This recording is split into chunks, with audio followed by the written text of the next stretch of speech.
Ya, assalamualaikum warahmatullahi wabarakatuh. Bertemu lagi di mata kuliah herbal komplementer.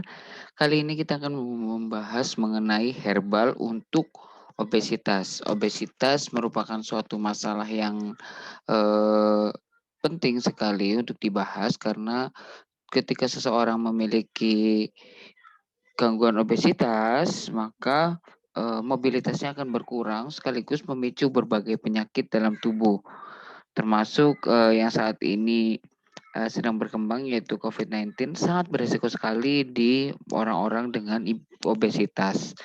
Adapun sebetulnya obesitas ini akan mempengaruhi kinerja jantung dan organ-organ lain sehingga akan memperberat kondisi jika terkena suatu penyakit tertentu. Oke, apa itu sih obesitas? Jadi obesitas adalah suatu akumulasi lemak tubuh berlebihan di mana konsumsi kalori melebihi pembakaran. Kelebihan kalori disimpan sebagai jaringan lemak adiposa di mana nantinya akan terakumulasi pada daerah bawah kulit, rongga perut, otot skeletal, dinding pembuluh darah, dan kelenjar susu. Nah, gejala orang yang memiliki obesitas adalah gangguan pernafasan ya, karena ada penekanan pada, jaringan paru, kemudian nyeri punggung, pinggul, lutut, pergelangan kaki, dan edema. Nah, cara mengenali, seseorang itu mengalami obesitas atau tidak, itu mudah sekali ya sebetulnya, hanya dengan, menimbang berat badan di bawah air atau hydrostatic weighing misalkan, ini contohnya di bagian atas ada hydrostatic weighing. Kemudian ada mengukur lipatan kulit dengan skin fold calipers, ya ini ya, bagi yang merasa perutnya mungkin agak sedikit berkembang ya, coba mungkin bisa menggunakan skin fold calipers. Kemudian mengukur jaringan non lemak dengan mendeteksi jumlah air tubuh oleh alat yang disebut dengan bioelectrical impedance ya. Selain itu yang paling mudah adalah dengan mengukur body mass index atau dalam bahasa Indonesianya adalah indeks massa tubuh. Nah, bagaimana cara mengukur obesitas itu? Yang pertama adalah body mass index ya, yaitu berat badan dalam kilogram dibagi dengan tinggi badan dalam meter dikali tinggi badan dalam meter. Jadi tinggi badan kuadrat ya. BMI tidak dapat digunakan untuk anak dalam masa pertumbuhan, wanita hamil atau orang yang sangat berotot karena jumlahnya tidak berimbang. Nah, kemudian ada juga yang disebut dengan waist circumference atau lingkar pinggang. Nah, ukur lingkar pinggang tepat di atas tulang panggul saat mengeluarkan nafas. Jadi, berat badan ideal dapat dilihat jika BMI-nya sekitar 20 sampai 25 kilogram per meter kuadrat ya. Eee Lingkar pinggangnya kurang dari 88 sentimeter untuk wanita dan 102 sentimeter untuk pria. Nah, bukan underweight, bukan overweight atau obesitas. Nah, berat badan ideal menurut standar Broca adalah tinggi badan ya dikurangi dengan 100, misalkan tinggi badan kalian adalah 170, berarti 170 dikurangi 100 berarti 70, dikurangi 10% kali, tinggi badan dikurangi 100 berarti, tadi 70 ditambah dengan 7. Jadi untuk tinggi badan, 170 itu idealnya adalah sekitar 77 kilogram, begitu. Jadi bisa dilihat, buat masing-masing seperti apa ya, bisa dihitung sendiri. Tinggi badan saya Pak 150 misalkan, berarti 50. Nah, eee, kemudian diukur lagi tinggi badan 150 dikurangi 100 menjadi 50, dikurangi 10% kali 150 kurangi 100 berarti 10% dari 50 berapa? Ya 5. Jadi orang dengan tinggi 150 normalnya beratnya 55 ya. Tapi kalau kelebihan ya banyak berolahraga saja ya. Nah, misalkan nih tadi Bapak kalau menghitung BMI dengan rumus yang tadi Bapak HW berat badannya 60 kilogram nih, kemudian tinggi badannya 156. Nah, BMI-nya Bapak HW itu masuk normal atau tidak? Nah, berat badannya dalam kilogram dimasukkan, tinggi badannya, ingat tadi satuannya dalam meter, berarti 1,56 kali 1,56 hasilnya 24,65. Ini adalah eh, perhitungannya ya. Jadi bisa dilihat bahwa nilai rata-ratanya Bapak HW adalah 24,65. Normal tapi agak sedikit tinggi. Oke, jadi bisa kalian bayangkan ketika seseorang itu memiliki berat badan di mana dia jumlahnya termasuk overweight ataupun obes, ini termasuk sangat berbahaya, bahkan bisa sampai menimbulkan penyakit tertentu ya, extremely obese ya, jika memang jumlahnya seperti ini. Nah, lalu yang kedua adalah dengan klasifikasi lingkar pinggang. Nah, caranya bagaimana kalau pria itu lingkar pinggangnya itu resiko meningkat itu pada lebih dari 94 dan sangat meningkat ketika lebih dari 102. Sementara wanita lebih pada 80, resiko meningkat, dan resiko sangat meningkat adalah lebih dari 88. Perbandingan lingkar pinggang dengan panggul adalah 0,9 dan sangat meningkat itu 1. Sementara kalau wanita 0,8 sampai 0,9. Oke, kesan obesitas. Nah, kadang orang tuh terkesan tidak cantik, merasa ya ini tergantung dengan budaya masing-masing ya. Jadi ada juga yang merasa bahwa gendut itu cantik gitu ya. Itu nggak masalah, yang penting sehat gitu ya. Tapi alangkah lebih baiknya eh, lebih baik berat badannya ideal saja.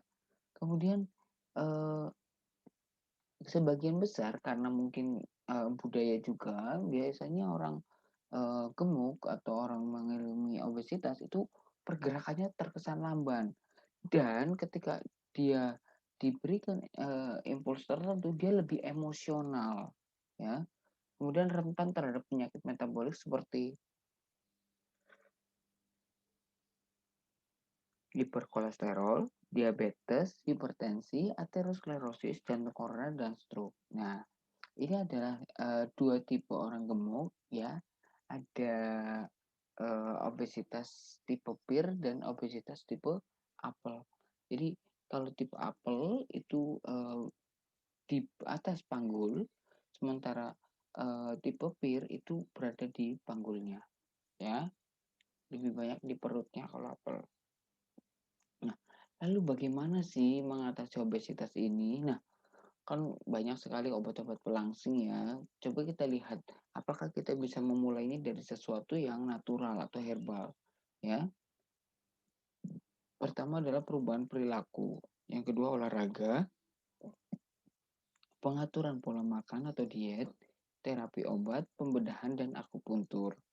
Nah, tata laksana terapinya yang jelas yang memegang peranan penting dalam obesitas adalah diet atau pola makan dan waktu makan, serta menu makan yang diambil. Kemudian olahraga.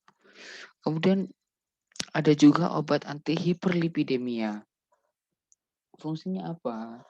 Jadi mengurangi asupan energi, mengurangi penyerapan makanan, meningkatkan pembakaran energi, dan langkah terakhir adalah pembedahan ya.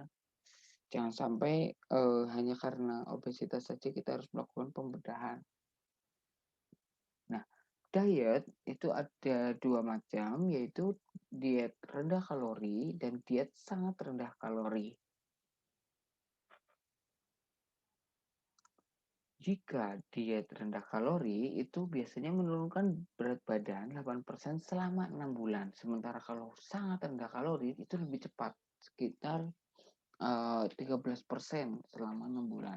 Nah, mempertahankan berat badan 4% setelah lebih dari 1 tahun, sementara sangat rendah kalori, itu kekagetan tubuh bisa terjadi. Jadi hati-hati ya meskipun turunnya signifikan, karena tubuh itu penuh dengan keseimbangan harus diperhatikan baik-baik. Kemudian pola makan berlemak dan kolesterol tinggi. Nah, ini agak unik ya. Jadi memang banyak orang mengatakan berlemak dan berkolesterol sama. Iya, sebagian besar iya betul. Kemudian ada apa saja, kalau yang berlemak itu ada ayam blehor, daging kambing, gaji, gorengan, santan kelapa, dan susu. Sementara yang berkolesterol itu ada jeroan, udang, kepiting, cumi, kuning telur itu kolesterol tinggi. Nah, lalu bagaimana cara mengatasinya? Ya bisa kita lihat, memang beban berat itu luar biasa, tapi pasti bisa dilalui ya, yaitu dengan cara olahraga. Tingkat kerja maksimal non-atlet 6 kilokalori per menit selama 1 jam menyebabkan metabolisme rata-rata pada keadaan istirahat 1 kilokalori dalam uh, sebesar 300 kilokalori. Itu olahraga saja kurang efektif menurunkan berat badan, tidak mengubah lemak tubuh serta secara bermakna tidak mengecilkan jaringan tubuh sehingga perlu dikombinasikan dengan usaha yang lain.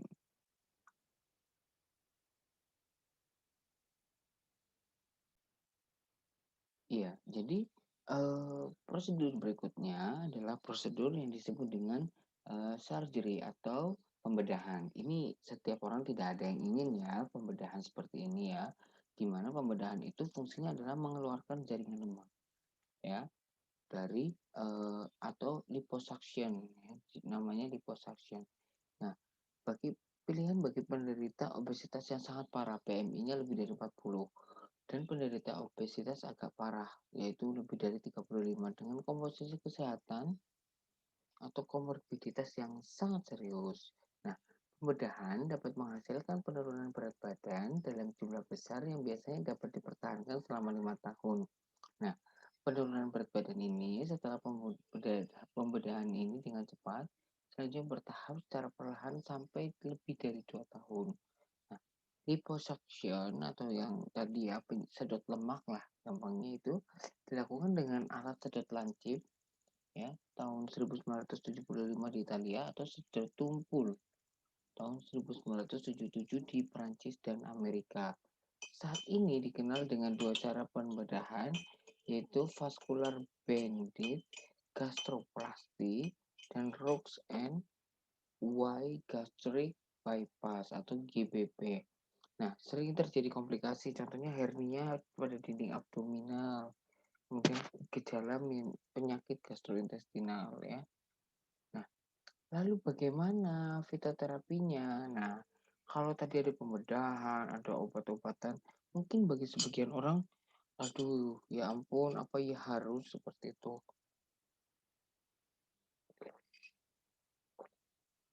Nah, pengobatan dengan tanaman obat itu pada prinsipnya bisa. Namun, prinsip terapi herbal untuk obesitas adalah memberikan tanaman obat yang membantu memperbaiki fungsi metabolisme. Kenapa terjadi obesitas? Berarti ada masalah di metabolisme. Kemudian meningkatkan efektivitas penurunan berat badan untuk menyeimbangkan enzim pencernaan.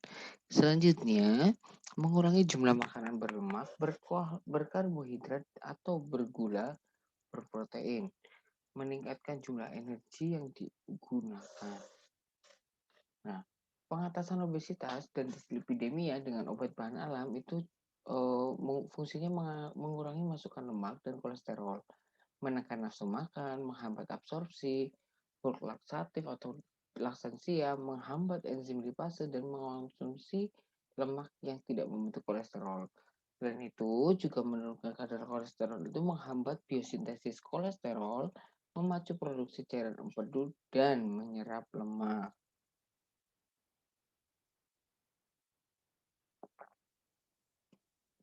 Nah, cara kerja obat tradisional. Ada yang bekerja langsung pada sistem saraf pusat. Saat ini belum ada ya, belum banyak istilahnya. Namun ada beberapa yang dipercaya dapat bekerja di sini. Di mana dia akan membuat rasa tidak enak dan mual, selera makannya hilang. Contohnya adalah Zingiber purpureum, dan Acorus calamus. Nah, sementara bahan voluminus mengembang di perut, sehingga seseorang akan merasa kenyang. Contohnya, Guazoma ulmifolia, kemudian serat nabati, algin. Ya. Kemudian mengurangi lemak, menghambat metabolisme kolesterol, contohnya ada curcuma domestica, Allium sativum. Kemudian menghambat absorpsi lemak, ada Tamarindus indica atau pektin, Averrhoa bilimbi, itu pektin, Guazoma tanin, Punica granatum, ya. Kemudian menyerap lemak, chitin, ya, citosan kulit kepiting. Kemudian menghambat enzim kerja lipase, contohnya Guazoma ulmifolia. Mengurangi masuknya lemak atau kolesterol, itu beberapa penelitian dilakukan dengan menggunakan hewan uji untuk menekan nafsu makan. Contoh, 35 ekor, ya. Kemudian dikasih aquades, amfetamin sebagai kontrol positif, sepertiga dosis empiris, dosis, dan 3 kali dosis lazim. Nah, pemberian per oral sekali sehari pada sore hari selama 35 hari. Pemberian pakan ad libitum pada tempat terpisah dengan diukur jumlah setiap pakan setiap hari. Pengukuran berat badan tikus dilakukan setiap 7 hari. Analisis data dengan anafas 1 jalan dilanjutkan uji T. Nah, menekan nafsu makannya contohnya dengan jati Belanda, polisakaridanya mucilago, bahan mengembangkan di perut sehingga tidak merasa lapar. Kemudian in vivo menghambat kenaikan berat badan. Kemudian menghambat absorpsi. Tanin bereaksi dengan protein membentuk massa yang melapisi dinding usus. Percobaan ini serupa dengan penekan nafsu makan, tetapi kontrol positif larut tanin dan monitor frekuensi defekasi untuk melihat efek samping konstipasi. Secara in situ dapat dilakukan dengan percobaan usus terbalik yang dilapisi tanin dan protein untuk melihat hambatan absorpsi dengan mengukur kadar kolesterol dan lemak yang menembus dinding usus.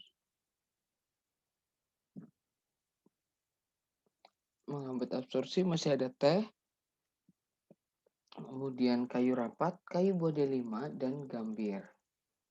Biasanya terlalu kuat, bisa konstipasi biasanya ya. Jadi hati-hati. Kemudian ada bulk laksantif dan laksansia. Pemberi obat peserta pemberian obat per oral sekali sehari pada pagi hari. Diberikan pakan ad libitum pada tempat terpisah. Frekuensi, defekasi, dan konsistensi feses dicatat. Pengukuran berat badan tikus dilakukan setiap 7 hari. Melancarkan BAB ini adalah salah satu strategi lagi, ya, di mana biji daun sendok ya digunakan untuk melancarkan BAB, polisakarida, water soluble, soluble, bulk laksatif, melangsungkan defekasi. Dapat juga makan jelly agar agak banyak. Laksansia, contohnya buah pace, buah selamaki, trengguli, kelembak, antraquinol. Kemudian menghambat enzim lipase, contohnya lemak, gabungan gliserol, dan asam lemak rantai panjang. Molekul besar tidak diabsorpsi oleh fili-fili khusus. Enzim lipase menghidrolisis lemak menjadi asam lemak dan molekulnya kecil, mudah diabsorpsi. Ini dalam menghambat enzim lipase, alkaloid menghambat enzim lipase, lemak bermolekul besar dan tidak berpengaruh, lemak tidak berabsorpsi. Mengkonsumsi lemak yang tidak membentuk kolesterol, minyak dengan asam kelapa, asam laurat, dan spirulina coconut air. Kemudian meningkatkan penggunaan kolesterol tubuh. Kolesterol tubuh ada garam empedu, kurkumin, dan desmetoxikurkumin membantu produksi dalam cairan empedu. Jadi penggunaan kolesterol tubuh meningkat, penurunan kadar kolesterolnya menurun ya. Kurkumin sangat baik untuk itu ya. Jadi lebih bagus gitu ya. Detoksi kalau tidak ada hubungannya dengan uh, penurunan dari kolesterol, maka uh, temulawak bisa menjadi opsi. Nah, menghambat pembentukan kolesterol contohnya adalah alin atau alisin, zat aktifnya alil sulfida menghambat sintesis kolesterol di mana ekstrak etanol dan efek samping baru bau badan. Menyerap lemak tubuh contohnya citosan, biji jinten hitam, dan jambu Kalimantan. Penurunan kolesterol asam jawa, buah belimbing, buah ke daun kemuning, buah jeruk nipis. Tanaman obatnya contohnya Tamarindus indica ya, kemudian Zingiber purpureum, Zingiber officinale, Jatropha curcas, buah zoma, citrus, nigella, muraya. Ini kandungannya masing-masing. Bisa sambil dibaca. Contoh ramuannya seperti ini. Temulawak, daun asam, tengkeh, daun saga, pulau sari, jati Belanda, dan jati Belanda. Kemudian formulasi obat tradisional ada bauk, ada PAPK ya. Bahan utama dan bahan komplementer atau pendukung. Ada penghantar, stabilisator, tambahannya penyedap rasa, penyedap aroma, penambahan warna, pengisi. Mengurangi efek samping, side effect eliminating substance ya. Rombongannya ini temulawak, daun salam, daun baca, daun jati Belanda, cengkeh, daun saga, pulau sari. Terima kasih, itu saja yang dapat saya sampaikan. Mohon maaf atas kekeliruan selama ini. Mudah-mudahan ujiannya lancar. Terima kasih. Wassalamualaikum warahmatullahi wabarakatuh.